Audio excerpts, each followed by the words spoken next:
You are live. We are We are live. live. All right. Whoa. Wow. We are live with the Average Homies of Sigmar, episode 4. But if you don't know who we are by now, Steve, the Average Hellsmith. Ed, the average Gaz.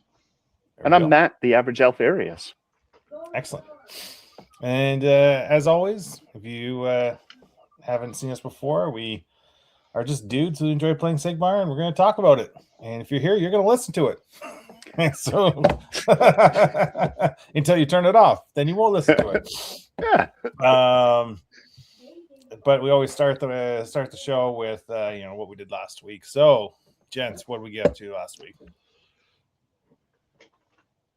Go with that. Matt seems to have something there. What do you do? What did you do? Oh, me? I was pointing to Ed, but okay, I'll go with me. Oh, you're pointing. You go first, then we'll go to Ed. Okay, fair enough. I got in 2 games, one on TTS and one in real life. I played against Helmsmiths of Hashut today.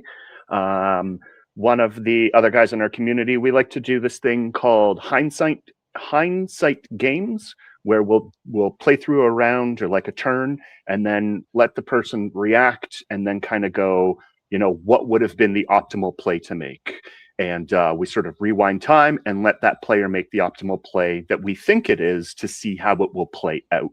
And the point of it is we're not playing a game to see who could win, but is to find out, is this unit capable of doing what I think it is?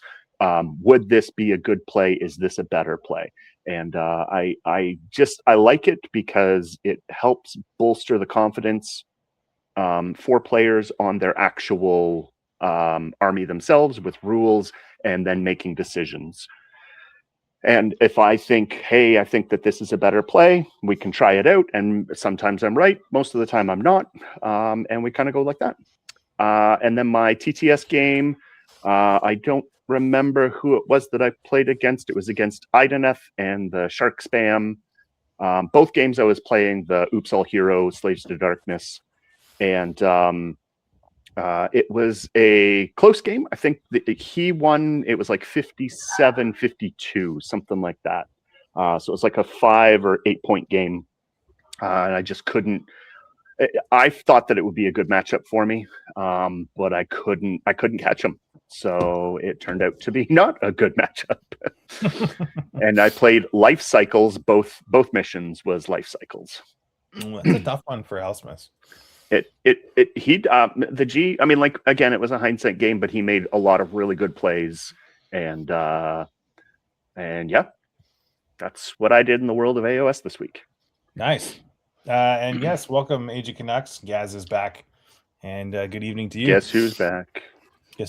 Ed, anything before I talk about my my weekend?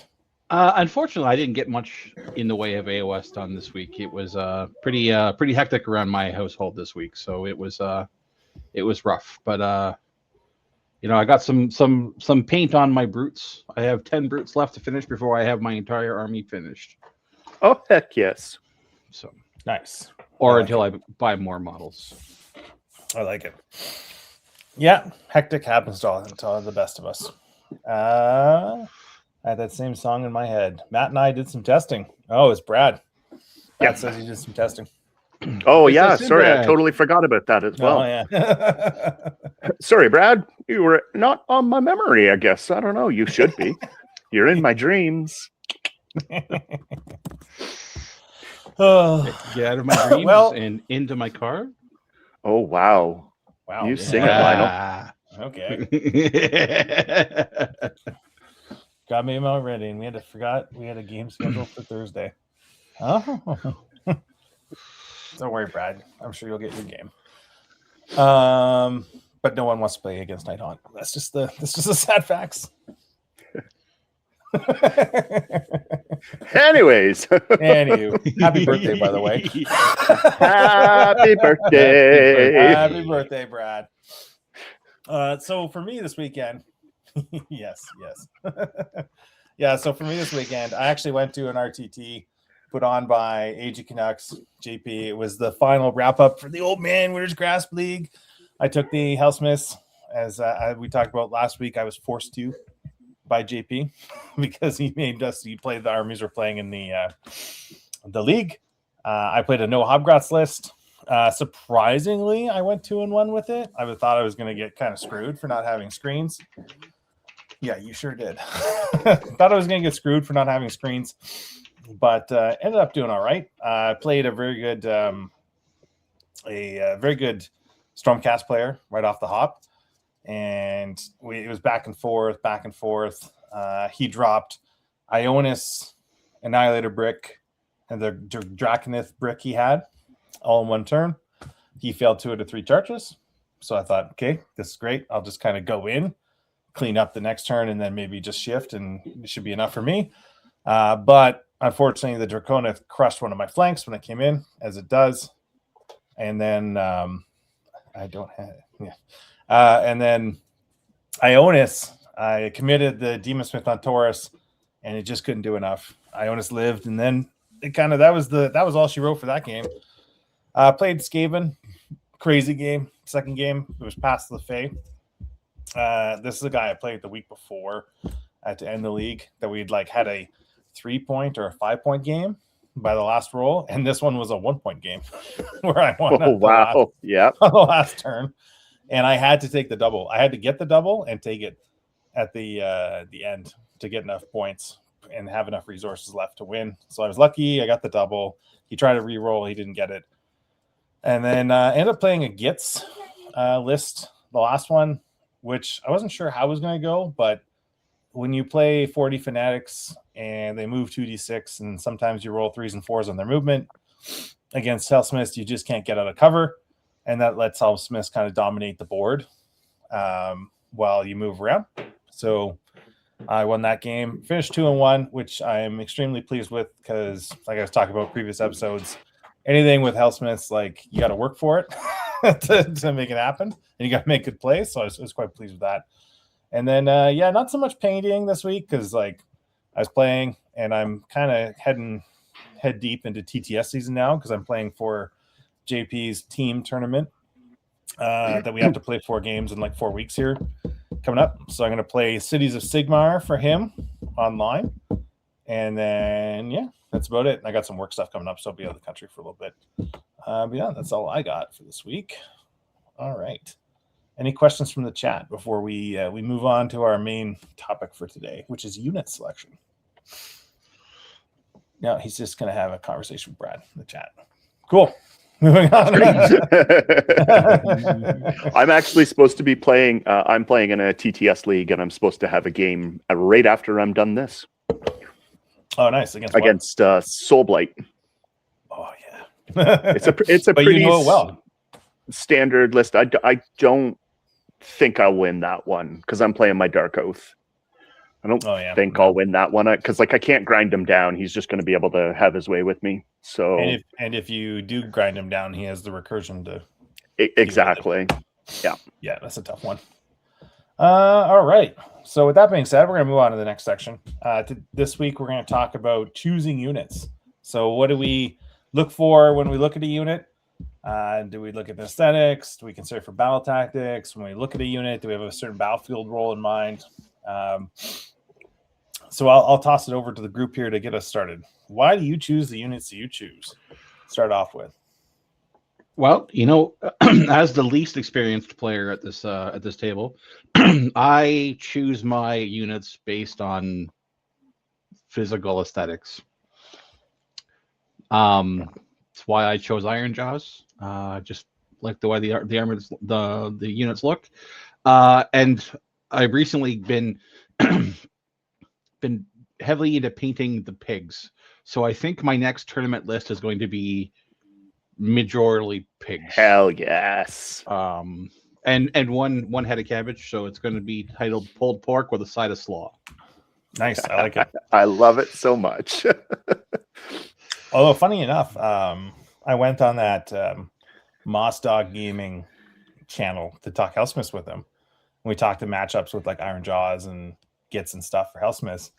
And he was telling me he thinks that the strongest way to play Iron Jaws right now is the Army Renown for pigs. So you might be onto something there. But yeah, aesthetics totally, I think legit and a great way to, as you say, you're not new to gaming, but new to playing Sigmar in this edition. It's a great way to get started. The rule of cool never let you down, especially when you want to get hobbying and painting on it. And That's Matt, it. what do you choose units? Why do you choose units the way you do? I'm kind of with Ed. I look at a model and I go, that looks cool. And then I'll take a look at its rules. And if its rules appease me, if I think that I can do an average job with them, like I'll look at the point values. But when I'm looking at a war scroll, the very first thing I look at is abilities. I don't look at what their damage output is or how much damage they can take. I look at abilities and try to figure out how I can use that in a game. And then I start to look at the actual stat line of the models. That's kind of how I am. I tend to play armies that don't like crush my enemy. It's just how I play. I like to get points, try to play points, and it's probably a big downfall of mine because the other thing that I factor in is how meta is the army and or the list that I'm about to play, because I am very anti-meta. I saw a really cool video the other day on like the reason why, and it was this barista pouring a perfect cup of cappuccino, and like the milk foam is going into it, and they're creating this picture, and they go like that, and it's like that's the way the meta list is supposed to be played. And then the person tries to do it, and there's coffee going everywhere and milk going everywhere, and it's like, and that's the way I would play it. So I try to stray away from meta lists because, for the most part, everybody knows how to play against it, or at least what it does, and I'll get rolled because of my average skill level. Yeah, I'd buy that for $1 because word of warning to people when you like meta units or meta lists. Like Matt said, you got to understand how it fits into the puzzle, especially if it's a thing that requires a buff or a thing that works a certain way. The point in case is Sigmar's list I'm playing for the TTS tournament. It's a copy paste with a little bit of changes from a list that's kind of generic and has been used a lot. But the only reason I'm able to play it is because I listened to Dylan Therio talk about it for like 2 hours, and he walked unit by unit by unit. I hear he's a pretty good dude to, get advice from. He went on AOS Coach and talked about how to play this list. So I just listened for 2 hours, and there's like, honestly, I was like, oh, the list looks cool. I like the units. I want to play it. Like, I like cannons. So it has a bunch of cannons, right? So I'm like, I want to try the cannon list. But then I listened to him talk, and he's like, well, you need to do this with this unit, and that one buffs this one for hit. And then you put this Pontifex in there, but it's not for the prayers. It's just for, well, it is, but just for the wards and like all this sort of stuff, right? So unless you understand how the unit's going to work with the rest of the army, rule of cool, great start. And then secondly, like, what is it going to do, and play what it's going to do, right? Like, I would say lean into the thing it does. Like, for example, when I got into Soul Blight Gravelords last year, I like Bone Army, like the Barrow stuff, the new Barrow stuff that came out. And B, I was like, these knights look cool. And then C, I read the thing, and I was like, they come back once per turn. And at that point, it wasn't once per turn army. So I was like, I'm going to run like 3 of these and just clog stuff up. And it ended up working out. But it only worked out because I read the abilities.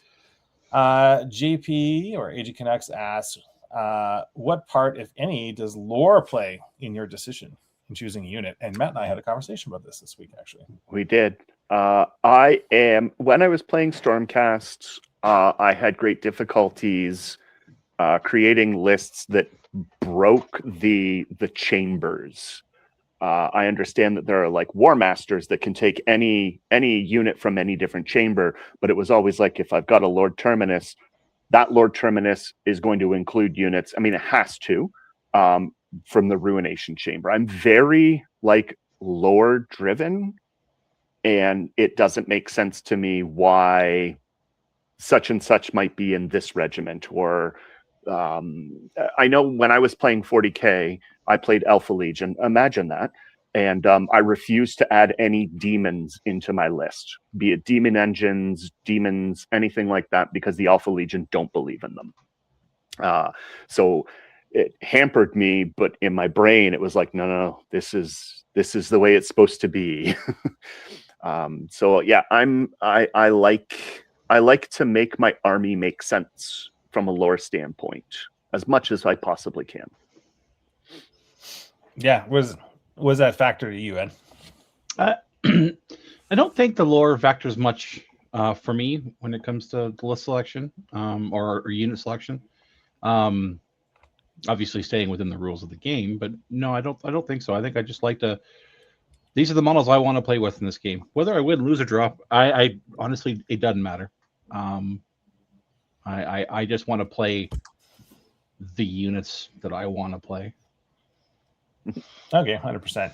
I'm kind of on board with you, Matt. For me, AOS, I'm gonna be honest, AOS lore is a little hard. There is parts that are interesting, like 40K. The rules are terrible right now, but the IP and the lore is great. AOS is still developing. Like it's still it doesn't have the 30 years that 40K has from Rogue Trader all the way up to now. It's still probably 15 years from having like a solid basis of all the storylines they've built out. So for me, I do find it tough, especially like when and like this week I was talking about like, oh, I might add Zeech, Regiment Renown, and I was like, I don't really like that because like, why would the Hellsmiths go get the Changeling, or why would they? Well, it's a Gaunt Summoner. Like, why would these dwarves have this Gaunt Summoner and these Screamers roaming around for them? Like, it makes no sense. But it's good. It's good in terms of gameplay, but it is. I think it does play a big part for some people. Some people, they could care less. They just want to like put the best things on the table and try and get their wins and go for it. For me, there is a bit of a dissonance to it. Let's see here. So that's our answer to you there, Age of Canucks. Let's talk about aesthetics of models. So we touched on a little bit. We talked about the look of the model, but what is it about models you look at and personally you enjoy, right? Because that drives some things. Some people like different strokes for different folks. Some people like different stuff. What do you guys look for in a model? When I'm my big thing for like units, and I know Age of Sigmar is really good for this, but I'm looking at 20 models and how many different ways can I build that 20 model? I don't want to see 20 of the same pose, like, an old world kind of like Warhammer Fantasy Battles where it was, okay, here's my Chaos Warrior and they've got a shield and an axe like this. And all 20 of them look exactly the same except for your command squad. So I look at models. I want variety. My heroes, I like movement in the heroes. I don't like static poses. I want like what's the word I'm looking for? It starts with a D. Depth. Diversity. Diversity. Like I want dimension. I want something going on with that hero to make them stand out from average rank and file, aside from being on a bigger base or on a tactical rock. I was just gonna add, how do we feel about tactical rocks? Yeah, I mean, I think tactical rocks are great. Like I put tactical rocks on bases that don't have them because that adds an element to the model itself. Like you can really change the pose of a model without converting the model by putting a rock on the base. They're leaning forward, now they're leaning back, now they're leaning to the side. Like you can really change the aesthetic of a model just by putting a piece of corkboard or Sculpey or something on the base. But yeah, when it comes to the aesthetics, I have to be able to paint 100 of them. One of my buddies is saying that I should be trying to pick up Lumineth, and I'm like, yep, I can't. I'd paint 2 models, and I'd be like, yeah, and I'm done, because of all the fiddly little filigree that goes on the models. It'd be too much for me. My brain would pop because I'd want to have the army done in 3 weeks, and I wouldn't. Yeah, I hear you. I was going to bring up Lumineth as an example. For me, honestly, this isn't a knock against you, Brad. This is just like Night Haunt for me aren't visually engaging when I want to paint them, because there's just like one thing. There's the weapon, and then there's the cloth or the form of the ghost in the face, and that's kind of it. I like, in terms of aesthetics of models, again, I think like you said, something mobile or like it's doing something, right? Like it's mid. Yeah. If you can see something mid pose, think of a good AOS example for that. Like Archeon, to me, is good because he's kind of like leaning down and the thing's like moving around. 40K, the new Eldar web spider leader person thing, Lycus or whatever. That one's a great like mobile pose. Yeah. Yeah. What do you think, Ed? What do you like in the stuff? I do like the mobile poses. That's kind of why my lists are currently leaning towards more of the pig style because they feel like they're more in motion. Especially the cabbage as well. The Godrak on the Maw Crusher or the Mega War Boss on the Maw Crusher. They look like they're actually riding. It looks like they're actually in motion.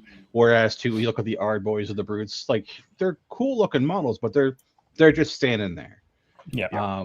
But whereas to the pigs, it looks like they're actually riding into battle. So yeah, I definitely agree with the dimension, the depth. Like another really big factor for me is that I want multiple different textures on a model. Like that's armor, cloth, skin, fur. Like I want multiple aspects of a texture on a model just so that there's an enjoyment in painting. I know when I was talking with the G, he used to play cities and he had a 20-man blob of hammerers and he was like, their armor and beards, and that's the models. Yeah. And I would just be bored with that because it'd be like, great, so prime them silver and then pick out the beards and a couple of small details and then null oil and I'm done. Beautiful. Yeah, which is kind of what I was getting at with the night haunt. I find the same thing. Yeah. Yeah, and like I guess the good thing with Night Haunt is that you can take it the extra step and be like, I'm going to two-tone, and like, you know, you can use your airbrush to blend nicely, etc. But it's still like I agree with you. There isn't much to them. There literally isn't much to them. you got to love it. Like exactly. Sometimes you love it, right? Sometimes you're into it and it's your stick and you're going to go for it, but that's got to overcome stuff. Have you? I actually haven't. It there.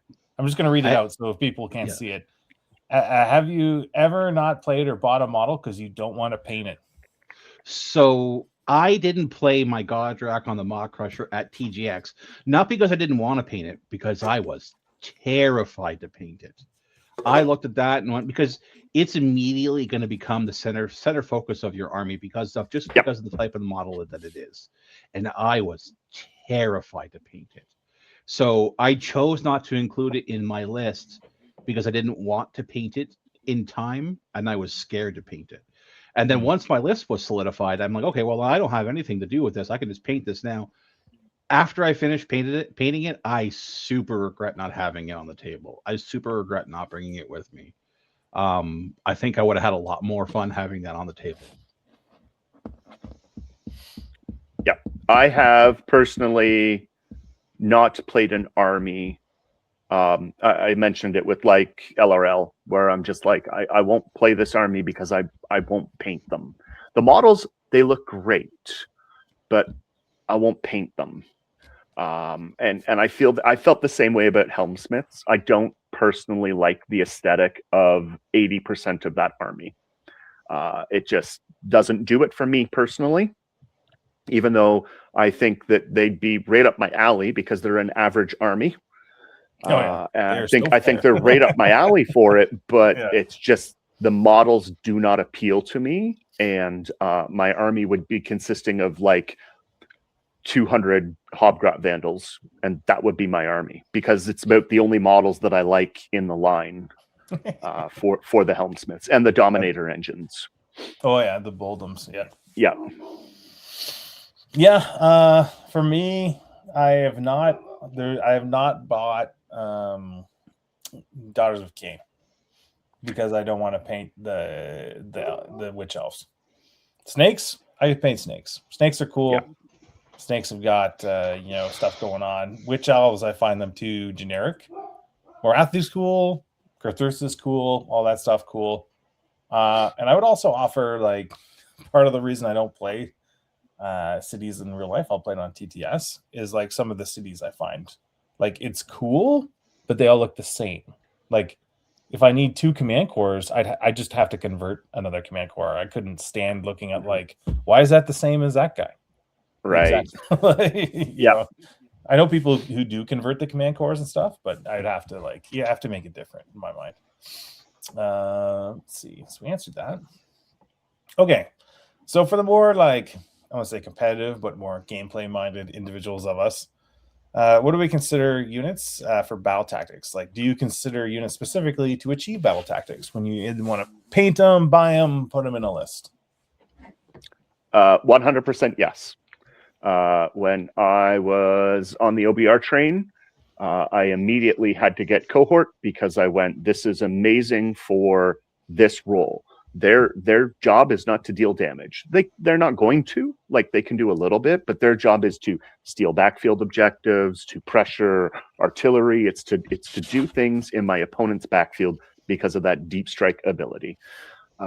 When I look at certain units, again, I look at abilities first, and then can that ability get me a battle tactic? And then I look at the actual, everything flipped. And then I'll look at the stat lines and go from there. But like I generally try to put that unit into a battlefield role.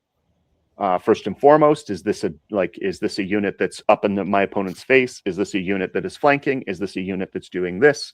Warcry has it best because it's dagger, shield, and anvil, I think, are the 3 groups that you have to set your Warcry unit up. And ever since I started playing Warcry, that's generally how I try to build an AOS army as well. Where it's I want my scalp, I want my hammers, my anvils, my shields. I think that's pretty generic terms for AOS as well. Mm-hmm. But battle tactics are always on my mind, especially now as I'm progressing in my journey. I'd buy it. Ed, I know you're kind of getting relatively new towards battle tactics, but are you finding yourselves, now that you've got basically an army painted and you've got so many options to build lists, like do you kind of look at it now and be like, what can go do this? Yes, I do. I think that's I think that I need to have more conversations with more experienced players with that mindset. So that way I can, well, maybe I can do this, and someone can be like, yeah, you could, but it's not going to work out the way you think it's going to work out. Or, you know what, that's exactly the way you should play it. That's exactly the way. So yeah, I do, but I'm still evolving in that mindset. Yeah. And for me, on that note, go for it. The thing that Brad was talking about is we got together on TTS a few days ago, probably last week, and Brad was like, I need to work on battle tactics for the event that we're going to at the end of the month. And we popped up the maps and we were like, okay, I'm not even putting an army out, really. I'm putting models out and being like, this is where I would probably be at turn 1. How do you react to it? How do you score these battle tactics? And we would go through each of the battle tactics with the army that he had and try to figure out which ones were achievable and which ones are now going to stall him. And with the army that he had, and eventually he was just like, you know what? I need to change a lot of stuff. And we changed some stuff and chose some battle tactics that at first were kind of like, are these right? Like, this doesn't make sense. And he fell in love with it. He's like, I'm submitting my list. It's done. Like, I'm doing it. Like, done type thing. And they were battle tactics that we weren't on our radar, that it just happened to play well. You know what? I don't even remember. I think it was Wrathful and Attuned, maybe. No, it wasn't that combo. He's still online, so I'm sure he'll eventually pop up and tell us what it is. And it was just like, all right, cool, let's do it. Interesting. Yeah. And like I do something similar nowadays. I don't do it primarily. Like I'll do it so, like, for example, if I'm considering a list, I'll be like, it can do scouting. So I like these units, and then I'm like, do I like it enough to have 6 or 7 or 8 of them? Okay, yes. Are they, next step of the flow chart? Can they go to the opponent's territory by turn 2.5? Yes. Okay. than maybe scouting. Right. I definitely think stuff like, Callus and Toll for getting set up in the back, and then helping take someone's objective away. I was thinking about that Zeech Regiment down to pull an objective. So Wrathful, because like you just bam Wrathful right away. Yep. And then you're like starting Wrathful, but I don't want to fight as a Hellsmith player, so it doesn't work unless I'm all bulls. So I would agree. Like I'm starting to look at the battlefield role in mind for the units. Like I definitely do anyways when I put them in. So I'm more simple. Like you'd say, like this is a hammer unit. This is an anvil unit. This is a primary scoring unit. This is something that's just going to sit. Actually, what I kind of look at now until the end of this GHB is what can be obscured. I'm like, what has a good base so that I can touch a place of power, be obscured, and have a good 12-inch off the base of the base for the place of power. Yep. It's really interesting because the LGS that I was at today playing my game, and the owner, he's also working on a Slaves to Darkness army. And he showed me his demon prince, and he built his demon prince with wings. And I went, "Oh, buddy." And he was like, "What?" And I'm like, "It can't be obscured." Yeah. And like, that's the first thing that came to my mind. And he was like, "I know, I built it." And then I was like, "Wow, an extra 2 inches of movement. That's it." And I'm like, "Yeah, but it's not obscured." Yeah. It's so key. It's so key now. Hopefully it goes away. I'm going to be honest. Hopefully there's like ways around it in July. But do you put as much as, again, from Age of Canucks, do you put as much emphasis on denying tactics as getting them? I haven't really since 3rd edition. I find that 4th edition, a lot of, like, aside from like intercept, for intercept, I actively tried to deny it. I put it on foot heroes that, like, especially for Dark Oath, I put it on foot heroes that are never going to see anything outside of obscure terrain. I tried to deny intercept, but I find that with the way that battle tactics, like the stage works, 1, 2, 3, it's difficult to deny 4 out of the 6 battle tactic. And you know what? I would even go so far as to say 3 out of the 6. Because like Master of the Pass, you have to kill a hero. Intercept, you have to kill a marked unit. And attuned, you can block it. But it's also the matter of like, what units am I sending up to block it that are just going to be engaged? So it can like... Yeah. On the subject of attune, I actually had a very interesting conversation today in our team chat, in the Hateful Eight team chat, as he says, because we couldn't come up with a better name because we're going to put NAFTA, but from North America, and too topical. So we're talking denying tactics, and because I've got a matchup coming, and essentially I'm playing cities into Seraphon, and the Seraphon player has attuned and Wrathful, and I have attuned and Wrathful. And so we're talking about denying things or whatever. And it came up in the conversation that, whoever goes first can get attuned, like whatever. This is not a big deal, but like just plan your combats to power through on stuff. Don't let them be in combat with you. Just like, do not, the point of the conversation was don't throw resources away to deny attuned one, let them get the 5 points. But then don't get drug into combat. Don't give them the 2 and the 2 that can come in. And that's the easier. Some armies it's not easy, but like against another army that's kind of like has some range stuff with Croak and is trying to move around. Great. We have some bot trying to let's get rid of that. I can get rid of Mod. That. But, hey. Who's our moderator? Yeah, we need a moderator. Get this bot out of here.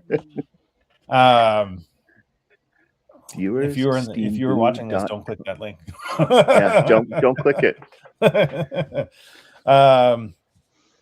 So yeah, I think I agree with you. Like you can deny some stuff, but like it's very niche. Intercept being the most common one. You made it when the bots are here. We're a real podcast now. I'm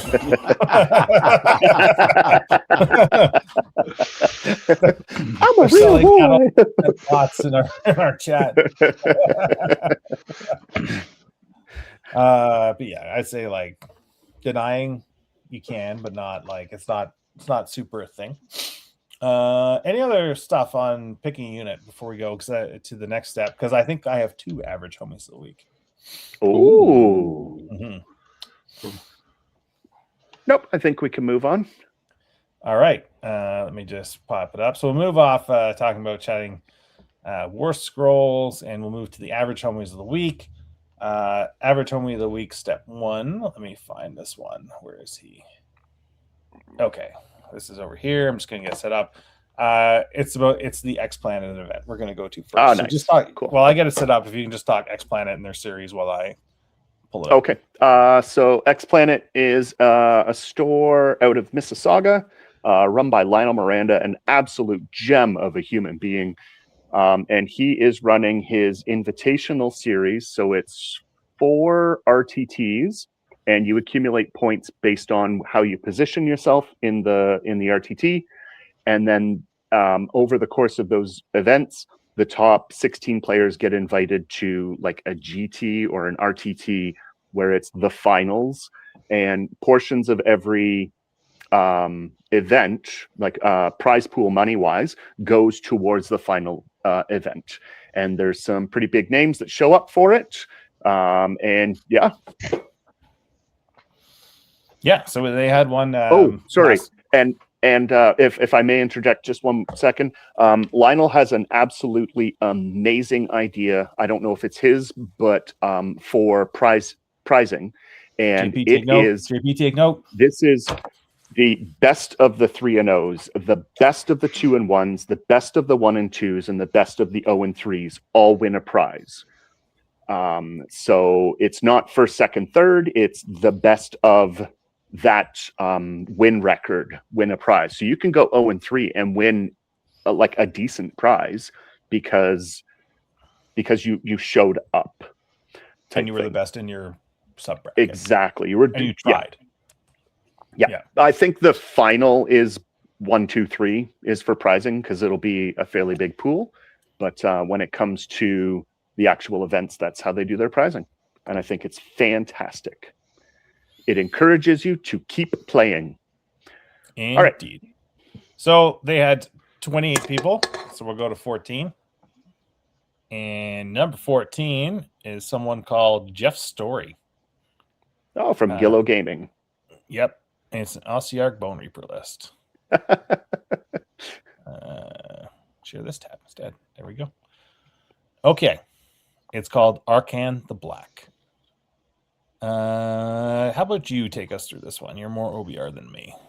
Sure. Right off the hop, I see that he's using the Horrors of Necropolis for his manifestations, which is the right choice. He's using Hecatos Drill Masters, so in the hero phase, he's allowed to give 1 unit either a 5-up ward, a +1 to wound, or a +1 to charge. And that lasts until the following turn. The Lore of Necrothurgy, I think, is the new one, and if that's the case, it's also the right choice. It's pretty good. We got Arcan, Immortus, Crawler, Stalkers, Ossifactor, Archai. What else is in that second regiment? Ossifactor, Archai, and the cohort. Perfect. Yeah. And his battle tactics are Master the Path and Restless Energy, which I personally, whenever I play OBR, that's usually the 2 that I take. The Crawler is good at picking off infantry. So if you've got an infantry hero, it can pick it off. Those things, I've seen them delete like Kairos in a single shot. Sorry, Brad. I know the trauma's too soon, but too soon. They're good. The Ossifactor adds to the Strike Last ability from the Crawler. I think this is a solid list. It's the Stalkers are pretty hard to move because you can give them a -1 to be hit. He's got a unit of the Scourge of Gyram Mortek Guard, which is cool because they can hand out a basically a +1 save to another unit, which is pretty good. And then the Archai, which are just absolute wrecking trucks. They're not as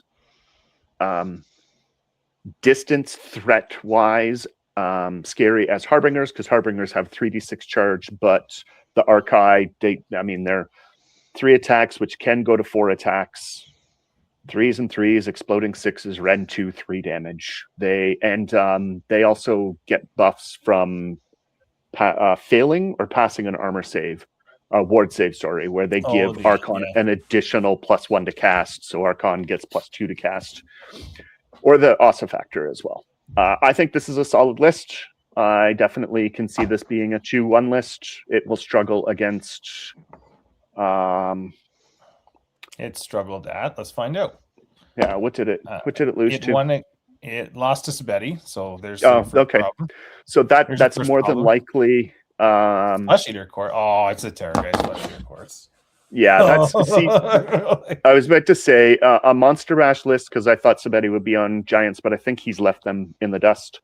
But like a Monster Mash list, I can definitely see that OBR list having problems with it. So when you've got just a bunch of Terrorgeists, 6, 1, 2, 3, 4, 5, 6. Yep. 4, 5. Yep. 6 big boys. Yep. That's lovely. See this a lot now. And Sabeti being a super skilled player as well, he's going to be able to use them very well. So immediately I look at that, and I don't personally know Jeff. I'm sure it was an absolute one, so he just got ran into. Yeah, I'm sure he did what he could. Yeah, I think he got turn 2'd by more than likely. Yeah. As happens with that list. I've had that happen to me before. Congratulations, Jeff. You are one of the homies of the week. Now I'm going to go to a second one. And we know this individual. I chatted with him on the weekend. This is from JP's event.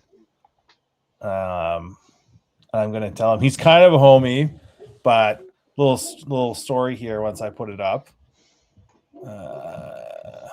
Let's find what I want to. Oh, I need to remove this one. Please stand by. Stand by. We're experiencing pace difficulties. Yeah. Which one is it? There we go. Okay. Old Man Winter's Grass RTT. Put on by Edgy Canuck in Edmonton, Alberta, at Red Claw Gaming.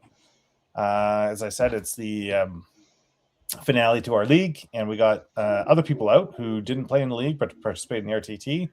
It seems to be building some momentum, so I'm hoping we can keep that going. 14 players. Who's number 7? This guy right here, Pendleton Cox. Nice. So that's why I figured I'd throw him up there, as we talked about him on previous episode. However, Pendleton is definitely a homie. However, I didn't share it, did I? Well, stand by. Technical difficulties again. There it is. Pendleton Cox. However, during round 3, Pendleton and Jared are playing each other. And Pendleton and Jared already had their stuff beside each other because they were chatting between rounds anyways. So they just took the table, which was my table. And what did that do? That put me on a table that I didn't have. It wasn't the high raise table. I was bending over. So I gave him some shit about essentially giving me back problems before I drove 2 hours back to Wainwright. So you're a homie, Pendleton, not for that. All right, let's take a look at it. I'm going to try. So this is going to be me trying to figure this list out, because you know what it does because you're building it, essentially a variant of it, not the Archeon version, but so I'm going to try and figure it out. Ed and I can go for a journey here, and then you can correct us as we go through. We're going on an adventure. Let's go. Going on an adventure. Here we go. The Saja Boys and their 5 horse followers. Okay, solid reference. Oh, he's even giving you the wounds. So Champions of Chaos, that does what? Gives +2 attack to every hero? +2 attacks to non-monster heroes. Okay, so not Archeon and not Belcor. Correct. everyone else. So he's got Archeon, Bellicor, Eternus, Centurion Marshal. That's not a monster, is it? Just cavalry? He is not. Yeah, he's a cavalry. Lord Demonic Mount, and then 5 Chaos Knights. Yep. So he's getting +2 attack on the smaller dudes. He's using the Slaves of Darkness lore, which is a 3d6 charge and strike last. And if you're really desperate, start throwing 3 mortal wounds out, and maybe you'll do something to yourself. Primal Energy, I assume that's there to heal Archeon or Belcor. Primarily, and then just making use of the jaws and the head. And Restless Energy, Intercept, Recover. He wants to go kill stuff, and he wants to get in your space. So he wants to. I should have DQ'd them. I got them to pay for massage. That's right. You should have. So he wants to get in some, and he talked about it on the weekend a little bit. He wants to power through stuff to get on your objectives if you leave them alone. He wants to heal and fight you. So what's the Dread banner again? That's the no crits? No commands while you're in engagement, while you're engaged with them. Oh, okay. No commands. That sucks. Can you tell us about the Centurion Marshal stuff here? Yeah. Head of the Unworthy. So Head of the Unworthy, he's going to choose a Dark Apophis model. Mm-hmm. And they're the ones that gain the Apophis points. If the Centurion Marshal he's going to choose a Dark Apophis. If that model has any Apophis points on it and it dies, the Centurion Marshal automatically gets 8 points. No! So I imagine that he puts it on the Chaos Lord on Demonic Mount with the Chaos Knights. He chooses him to be the Dark Apophis and then runs that guy forward. And if that dude dies without turning into a Demon Prince, then the Centurion Marshal turns into a Demon Prince. Yeah, probably. And the Radiance of Dark Glory, in your hero phase, all units wholly within 12 inches of them heal on a 3+, and if they're a monster, they heal 3. Yeah, so he's running that with Archeon. He's gonna and then Life Swarm, and it's a good combo. And place of power.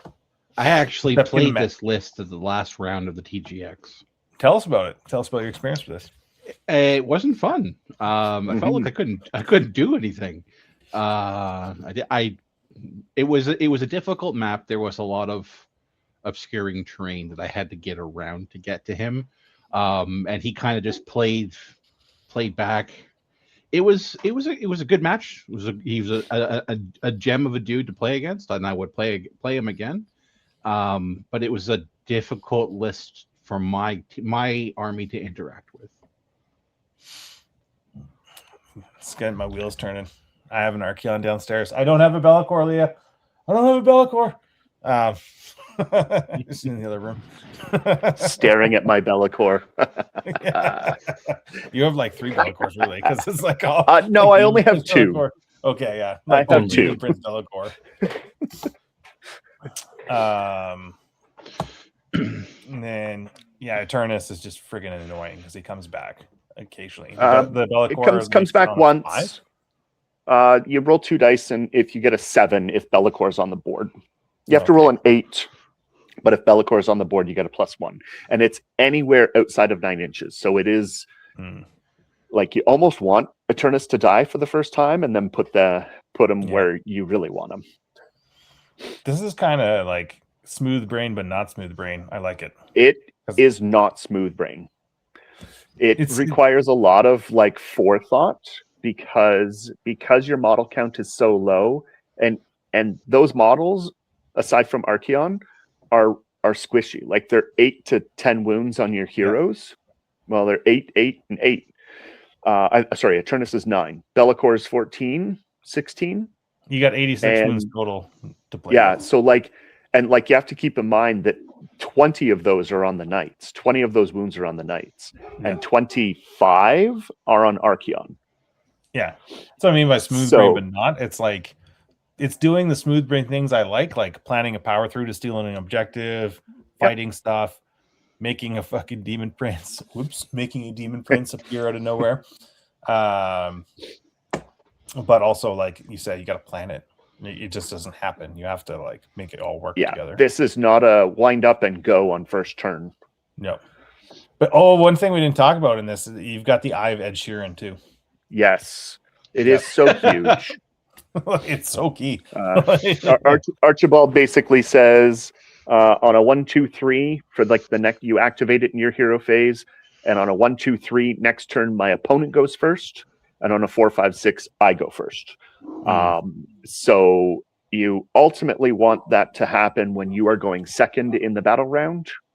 And that way you get a free double. And because you're not choosing to go second or first, it's not considered a double. Even though it is. Like you don't, it's also not seizing initiative, like you're saying. So you don't automatically make them the underdog. You don't. It's all the benefit, none of the drawback.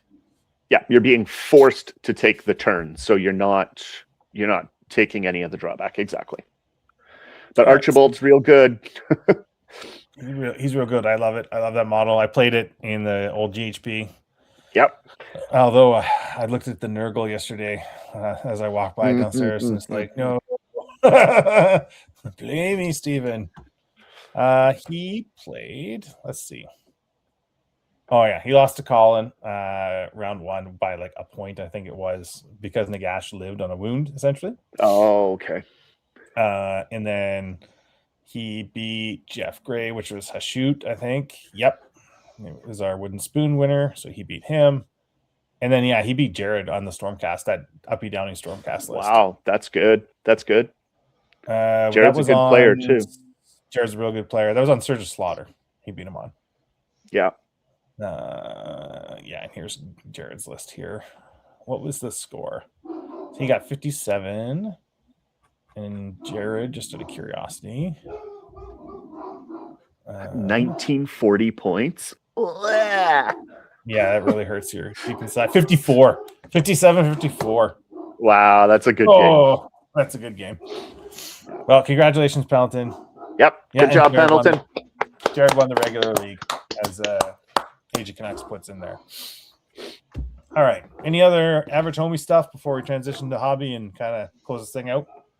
Nope. All right. Off to hobby time. We've got really one thing of hobby time to talk about, and then we'll talk about like what we got up this week. So we'll go to hobby time first. I'll get this. Hobby time. Excellent. Hobby time. Wee, wee, wee. Victoria, make a clip of that. All right. Which one do you want up first?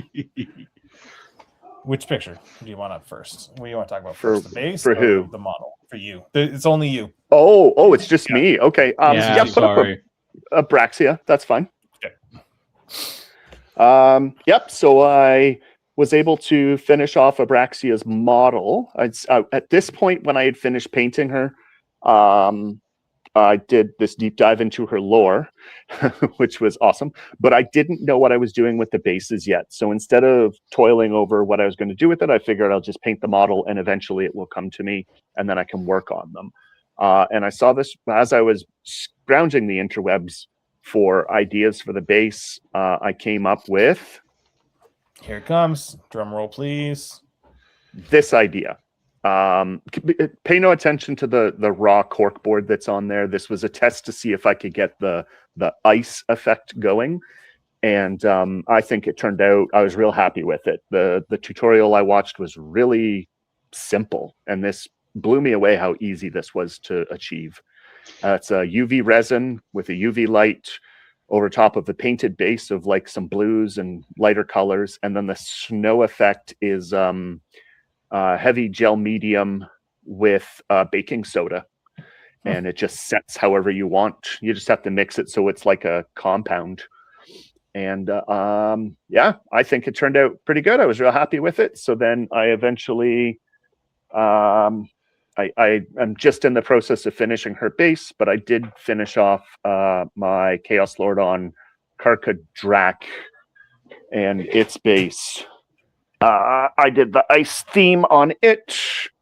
Sorry, I was just playing a game, and it turned out pretty cool. I don't know if that can be seen, but it seems somewhat. It turned out pretty cool. I'm real happy with it. So, yep. Nice. All right. Well, a quick hobby one for this week. Next week, what do we got up? What is everyone up to this upcoming week? Well, I have 5 brutes on the go. I have a new biggest pigus in box that I'm hoping to have built and at least partially painted by the next, if not fully painted by the next. I'm also trying to magnetize the hacking crew on the side so that I can either just be the biggest or with the hacking crew. I'm having some difficulties there, so Matt, I may need to have a sit down with you at some point in the nearest Absolutely. future. Absolutely. Yeah, my end, the craziness is going to happen again. So I'm going to a GT in March, which is conveniently 3 weeks away, and 3 weeks is just the optimal time to do something crazy, especially with a 4-day weekend coming up for me here with Family Day in Alberta. So now that my hands are not tied by JP, I might take this I might take this opportunity to do a bit of a palate cleanser, because I've been going to like a ton of Hellsmith. I'm playing a ton of them on TTS right now. Just play something else. So with some of my winnings and a little bit of extra cash, I'm going to send my wife to Taps because she's going to Edmonton anyways for Costco on Sunday, and she's agreed to go get something. I'd like to add to something I already have, obviously not a new army, one of the existing built up ones that I can play, and she's gonna come home with it, and I'm gonna play that army at the GT. So we're gonna find out next week what I'm playing at this GT, because she's gonna go home with a model. Nice. And it's going in. It's like that's Packmaster. That's one way to avoid the list spiral. Just have her pick the list for you, and then you're locked into it. No, that's no.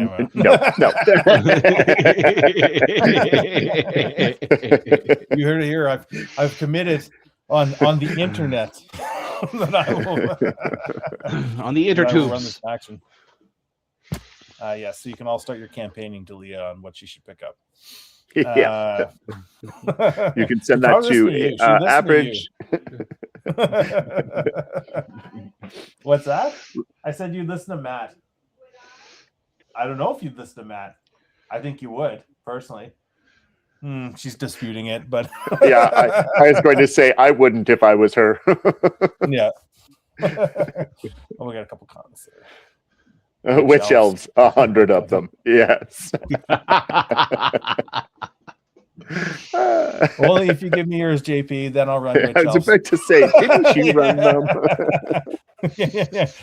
I'll paint a blood rack or something, and then you can give me the rest. But we'll see what she comes home with. So that's me. Matt, what do you got next week? I'm